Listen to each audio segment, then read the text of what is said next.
In order to understand culture, you have to understand people. In order to understand India, you have to understand Indians. What happens normally in all these cultural studies, we think of objects, so much of objects and architecture and art, we forget about people. It's all about people. So to understand a culture, we need to understand people. And that's a point I would like everybody to think about. There are certain issues which have social importance, but they are rooted in history and culture. One such term or one such issue is of migration.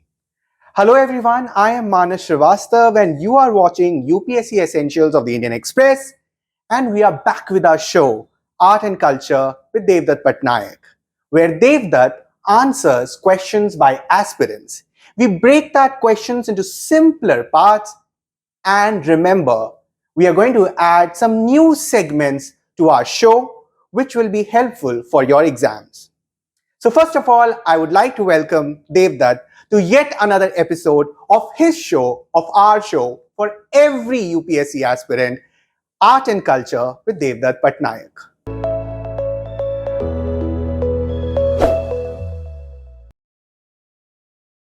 So dear aspirants, today's issue is migration.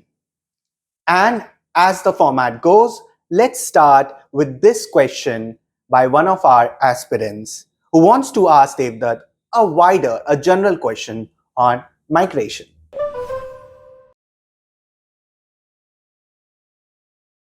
So Devdutt, as you just saw, this question is basically a general question, a broad question on migration.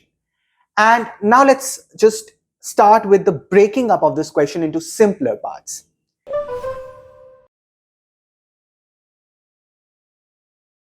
So if I may begin with a very definitional question and a very factual question, maybe you can add some analysis to it in your own way. The question is that why did people migrate in history? And if I may add a second part to this question, a related part, that how did this migration contribute to culture? So we have to separate migration from traveling. People travel, right? You travel like a tourist, you travel like a businessman or a trader.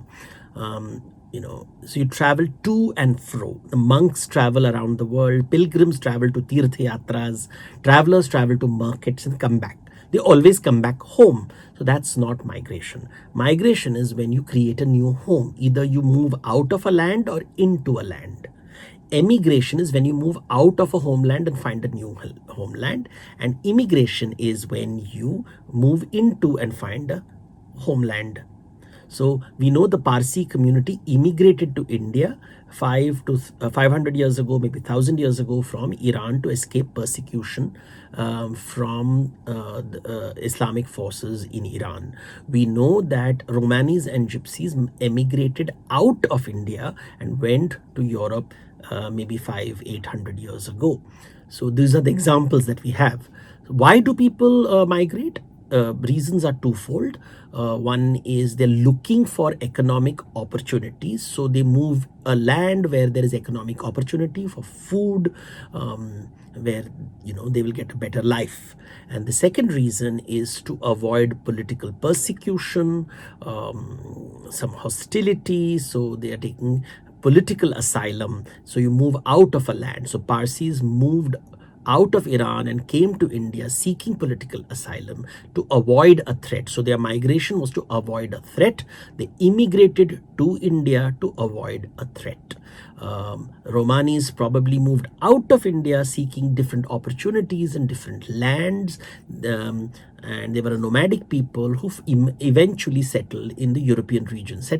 But they remain a migratory people, but in their roots seem to be from India. We know that diasporic people traveled from India to, in recent times, people have migrated to Europe. They have traveled to America for economic reasons. People have migrated into India for political reasons. So economics and politics are the two reasons: economic opportunity and political threat. Whenever there's a shift in population, either people move out of a land or they move into a land. When people change, culture changes. So what changes? genetically people change, which means because of genetics, what is genotype and phenotype will change. So when people migrate to a land, they may marry the local people, and suddenly you have new phenotypes, dark skinned people, light skinned people, taller people, shorter people. So there is a genetic diversity being created. The second thing is they bring cultural shifts. Language may change. So we know that Indo-Europeans came to India and a new language came into India. We know that new technology will come. Horses came to India with the Indo-Europeans. So when migration happens, new things happen. So technology changes, cultural changes, and genetic changes. These are the simple ways to understand what migration brings to the table. Thank you, Devdutt, for underlining an important difference between traveling and migration, because these are the words which sound and look similar, yet they are not same. And aspirants, students, or anybody should actually know the difference before using these words. Also, students must note that how objectively, how in the presentation form of your answer, you can divide your answer into different categories. For example, Devdutt used that the factors are economic and political. So instead of writing a story, you can make your answer more presentable and more appealing by having such kind of classifications. Now, let's move to the second question. Now, the second question is also a relevant question, which is related more to history. So, Devdutt, if you may allow, the second question here is that can you list down certain important prehistoric migration with reference to our country, India? The earliest migrations that happened into India happened 50,000 years ago. These were people who migrated out of Africa and came to India. So you have very old 50, 60,000 skulls like the Narmada skull, which indicates that people have entered Indian subcontinent about 50, 60,000 years ago. They traveled along the coastal part of India. They traveled and they have settled in certain caves. You have these cave paintings. All these indicates that prehistoric man out of Africa entered India around 50,000 years ago. Unique thing about this migration is a sound which is called the retroflex sound, which is unique to South Asia. So sounds like t, th, d, dh are found only in South Asia, and this sound is also found in Papua New Guinea and amongst Australian Aborigines, indicating that the sound came into India with the out of Africa migration and is even present in distant parts of Southeast Asia. The second migration is the Iranian farmer migration, which happened around 10,000 years ago. And from Iran, you have these people probably moving towards the Indus Valley, and this may have sparked the local agricultural revolution, which starts around 10,000 years ago. And you have people growing wheat. Now, from here, gradually, you have the Harappan civilization emerging 4,500 years ago, that is 2,500 BCE. Now, these people traded around the world, and therefore there were a lot of travelers traveling. There was no major immigration or emigration happening. However, in 1500 BCE, that is around 3,500 years ago, we know from genetic data that a new group of people entered India, which had a significant impact on the Indian population. This is the Indo-European migration. Now, this is a controversial point, and therefore there may not be any questions on this point, because from a political ideological point of view, this migration did not happen. Many political ideologies in India do not believe this migration happened. However, from a DNA test that has been available since 2010, we are fairly confident that a male population, largely male population, entered India around 3,500 years ago. They brought with them a new technology, horse and horse-drawn chariots. They came via Central Asia, which is the Oxus civilization, which is also called the BMAC civilization. And before that, they lived maybe about 3,000, much earlier, 3,000 BC. They lived probably near the steppes region, north of the Caucasian mountains, north of the Black Sea, north of the Caspian Sea. So from there, they came to Central Asia. So Central Asia, they split into two groups. One group went to Iran, one group came to India. And therefore, there are similarities between between the Persian language and the Indian language. There are even similarities between Indian languages, Sanskrit especially, and Latin in Europe, indicating from this step group, one group went westwards towards Europe, and another group came eastwards, which stopped at Central Asia and then split into two arms, one of which came to India. We often pay a lot of attention to this Indo-European group because of various historical and political reasons, but we must not forget there was another migration coming into India from the eastern side. And this eastern side migration is a very important migration. These are the Austroasiaticus, and this is where rice technology came to India. We know there was indigenous varieties of rice in India. In Harappa, we have found some grains of rice, which was probably consumed by the animals. But this very good quality rice and rice technology comes from the eastern part of India. And even today, there is a slight genetic variations between the western side of India and the eastern side of India. The western side of India shows a greater Indo-European genetic base. The eastern side of India shows the Austroasiatic genetic base. Also, the language is different. For example, when you speak Hindi, you will say मैं आता हूँ or मैं आती हूँ. So gender is embedded in the verb आता आती in Hindi, but in Bengali you don't find this. They'll say मैं आया, मैं गया. They will not use a gendered form of the verb in Bengali, in Odia, and that shows a kind of a cultural difference between the western and eastern side of India. Now, so that's the migration shift that you see in the western and eastern side. Northern side has a what is called the ancestral North Indian gene, which is the mix with the Indo-European genes. This gene is also found in the upper caste communities of South India, but not across. South India has a very unique ancestral South Indian gene, and there are linguistic divisions. We know that the Sanskrit-based languages of North India are very different from the grammatical structures of South India, known as the Dravidian languages. So there's a cultural difference, there's a genetic difference that you find, as linguistic differences that you find both in North and South India, West and East India. These are how you understand the major migrations. The migrations that happened after that is the Yavanas, that is the Greeks, Scythians, Shakas, Parthians, Pallavas, Kushans, who were Central Asians, and later the Turks, the Mongols, the Afghans who came into India, the Persians who came into India. They had the same genetic mix as the Indo-Europeans, and therefore we don't find a genetic shift, but we do find a cultural shift happening. For example, we know that when the Turks and the Afghans came to India, a new language called the Persian language became the court language. When the Europeans came to India 500 years ago, English slowly became the court language or the official language of the country. So you see these things happening. You know that the vernacular or native languages of India emerged in a very big way 1,000 years ago when the Turks entered India and conquered Delhi. So after that period, you suddenly find languages like Kannada, Telugu, Malayalam rising in a very big way. They were there before, but it becomes a major language. So migration shifts culture. So I believe a very historical and chronological answer there, and that is why it's very relevant for the students of history also, even if you are not preparing for civil services, but you're planning to. Such kind of historical reference become very important in your body of the answer. But also, as Devdutt also mentioned briefly about the debate. Okay, so whether it's a debate or the DNA evidence or talking about the rice technology, these are certain things which will make your answer rich and different, and you will definitely have an express edge in your preparation. Okay, so this was the second question. Now moving on to the third important connected question.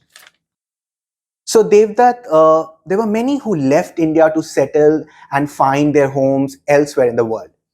Can we talk about such emigrants? Yes, many people left India. Let's begin, let's go backwards. Right now, there are many people who are giving up Indian citizenship and traveling to other countries and settling abroad. Not necessarily for working. So, for example, some people go and come back. They are the non-resident Indians. But there are certain persons of Indian origin. That means they gave up their Indian passport and they migrated forever maybe in Australia, maybe in United Kingdoms, Europe, USA, wherever. These are the diaspora. So this is the major migration that has happened in the 20th century. But in the 19th century, a migration took place. It is called the indentured labor.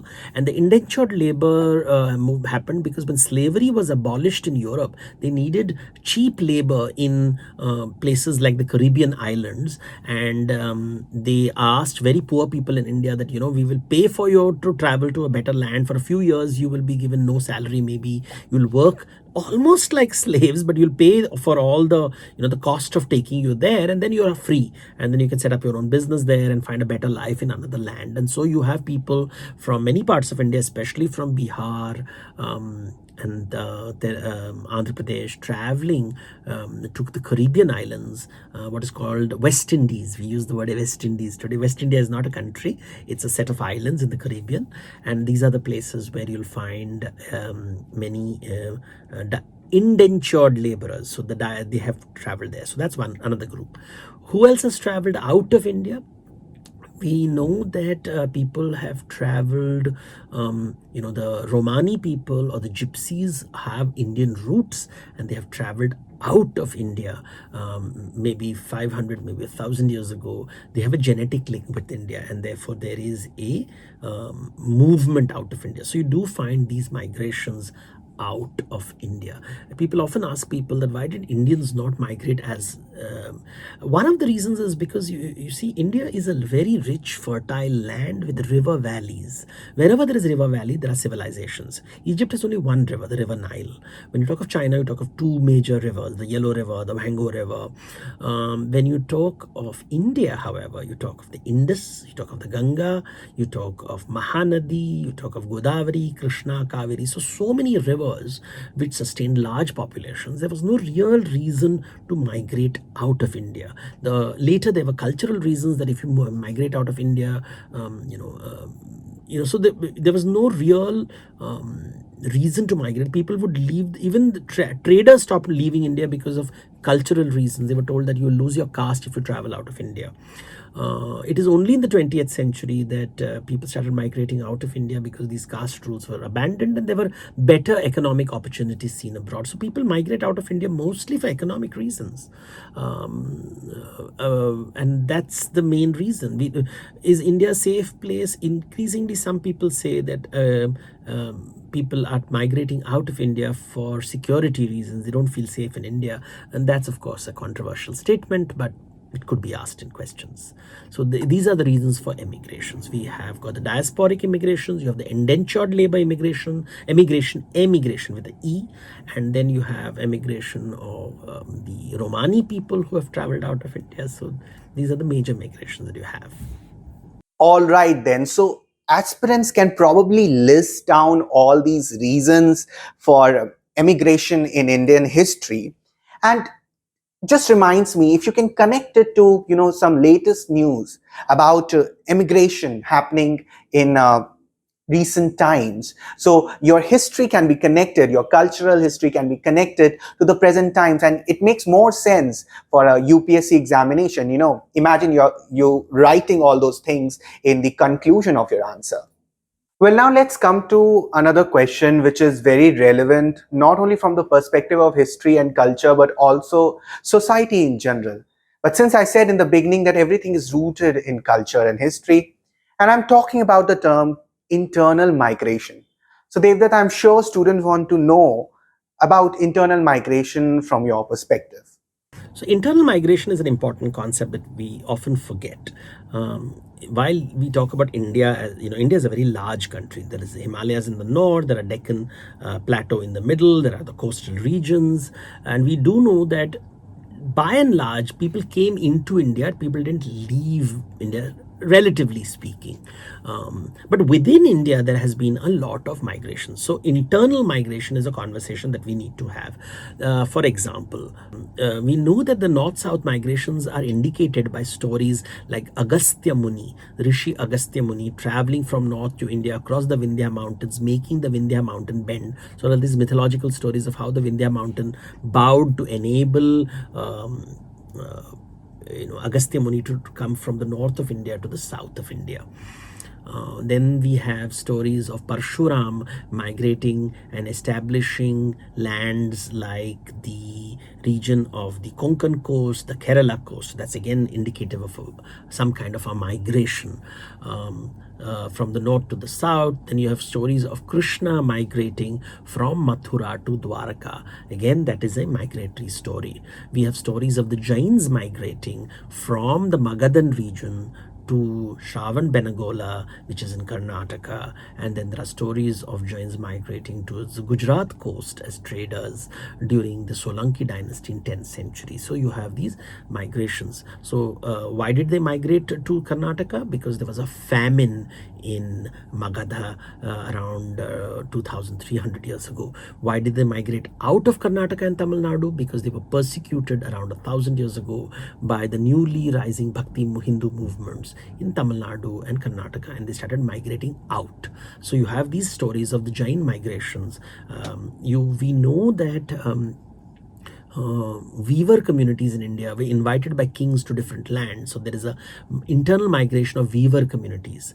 Then we always hear stories of kings who would invite Brahmins from Kashmir, from Kanyakbuja, from Kashi, KKK, Kashmir, Kanyakbuja is Kanpur, and Kashi, to different lands. So you have these migration from these places to Bengal, to Odisha, to Maharashtra, to Karnataka, to Kerala, to Andhra Pradesh, to Tamil Nadu. So these migrations are happening, of internal migrations of Brahmin communities, internal migration of weaver communities. These must be kept in mind. Then in the medieval times, there was something known as military service that was offered by these ascetic warrior monks who would be yogis, who would be fighting, but there were also these fighting mercenaries. You see, when the Muslims came to India, they brought with them both warriors and courtiers from Persia and Central Asia. But in 13th century, there was a Mongol invasion of the Islamic world, after which migration from Persia to India became very difficult, and local talent had to be sourced, both for court work as well as for military services. And during this time, we find migration of many communities to different parts of India, the warrior communities. So therefore, you'll find stories of Bengali kings who say they were Rajputs, Nepal kings who will say they were Rajputs. So the migration of soldiers to different part of India, the Marathas who traveled to Karnataka. So soldiers traveled, merchants traveled, merchants, by merchants I mean the weavers traveled, Brahmins traveled. So a lot of internal migrations have taken place in our country. The Jains have traveled. This is important to understand in India. All right, then. So it seems like we've covered most of the static and dynamic part around this topic of migration. And students would realize now that this topic is not just related to society or social issues, but it is rooted in culture and history and explained so well by Devdutt Pattanaik. Uh, Now let's move on to our next segment. That's a new segment that we are starting today, where we are going to talk about a cultural term, and we call it term in news.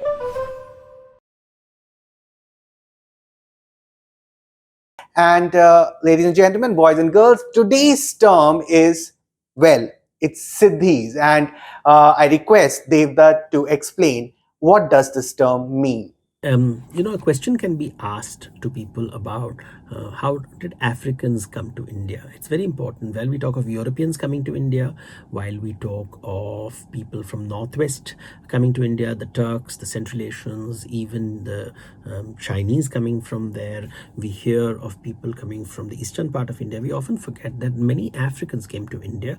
They were usually brought into India. Maybe they were traders, but many of them were slaves, and they were brought by Portuguese. So the Portuguese brought African slaves, and the Muslim kings, especially the Bahmani kingdom, which controlled the Deccan, had trade links and would get African slaves. Now there's a very big difference in which these people were treated by the Muslim communities and the Europeans or the Christians.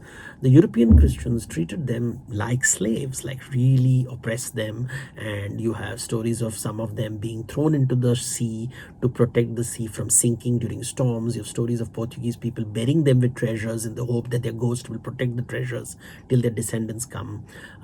So you have temples in the the western coast of India, in Karnataka and Kerala, temples related to Kapiri Devatas, which are considered to be the spirits of African slaves who were buried alive to protect treasure. So you have these stories in the western coast of India, in Karnataka and Kerala.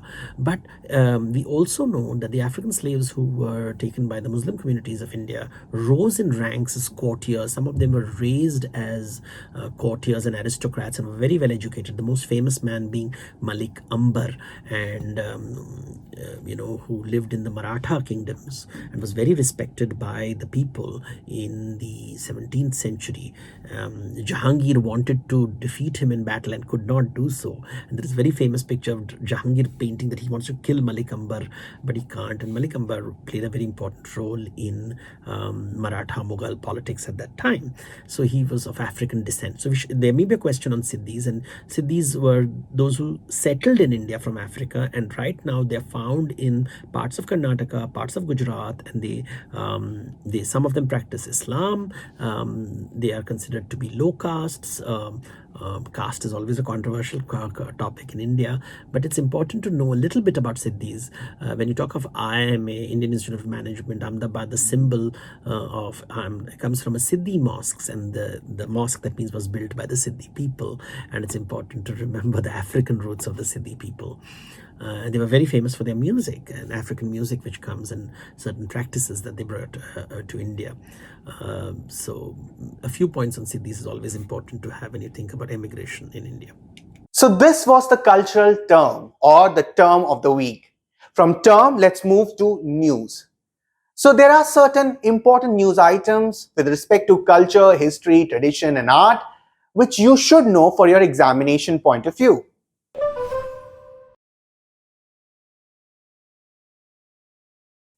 One such news was around the dancing girl figurine, which was discovered in Mohenjo-daro in 1926.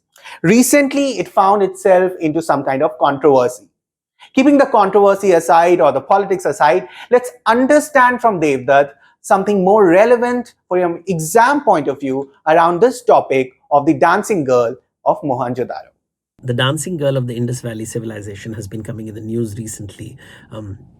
A giant image of hers has been recreated, and unfortunately she has been given clothes, while the original image did not have clothes, and it has been painted pink, and she's been called a high priest of the temple. These are all imaginary ideas. They have no basis in fact. What we know is that it's a tiny image of bronze made by the lost wax technique, which is advanced technique. It's only about 10 centimeters high. It's a very small statue, and this was discovered in the 1926 by Ernest Mackay, and John Marshall, the archaeologist at that time, referred to it as the dancing girl based on how she was standing. Now, it's an image of a young girl. She's not wearing clothes, but she's wearing a lot of bangles. There are cowrie shells around her neck, but the way she stands shows a great confidence in her body. And John Marshall said that this confidence he saw in the Devadasis of India, and therefore he called it a dancing girl. We really don't know whether she was a dancing girl, and we are imposing certain ideas on that. It's just an image of a young girl with one hand akimbo on her side, standing in a very confident stance with bangles in her hands, and cowrie shells around her neck, and probably no clothes. Maybe this image, like many images in India today, were decorated in those days, or maybe it was a toy, but a bronze toy would be a slightly expensive one to have. But that's all we know about it. We do know that what does it tell us about Harappan culture? It shows us that perhaps women it was a culture where women were respected. The confident stance of the woman tells us a lot. They had technology, the bronze technology, the lost wax technology. Cowrie shells around the neck indicate it could be used as currency. Bangles are something very interesting. Archaeologists have found that Indians, loved bangles, while in the West you have armlets and bracelets. You don't have bangles. Indians seems to be obsessed with bangles, and these bangles were made using conch shells, which are found in the Gujarat coast, in the coastal part of Gujarat, and they were exported from the Indus Valley civilization. And even today, chuda is worn using camel bones, using conch shells across India. Bangles are a very important part of Indian femininity and perhaps is linked to the Indus Valley civilization. Thank you so much, Devdutt, for enlightening us with this information, not only with respect to migration, which was our central topic today, but also terms and this particular news item which you discussed with us. Ladies and gentlemen, boys and girls, all dear aspirants, this is a show which talks about art and culture, and we have an expert with us, that is Devdutt Pattanaik. Make the best use of this information, this analysis, these facts in your examination. That's all for today. We'll come back next week with next new fresh topic. Till then, goodbye, and remember, think smart, work hard, conquer your goal.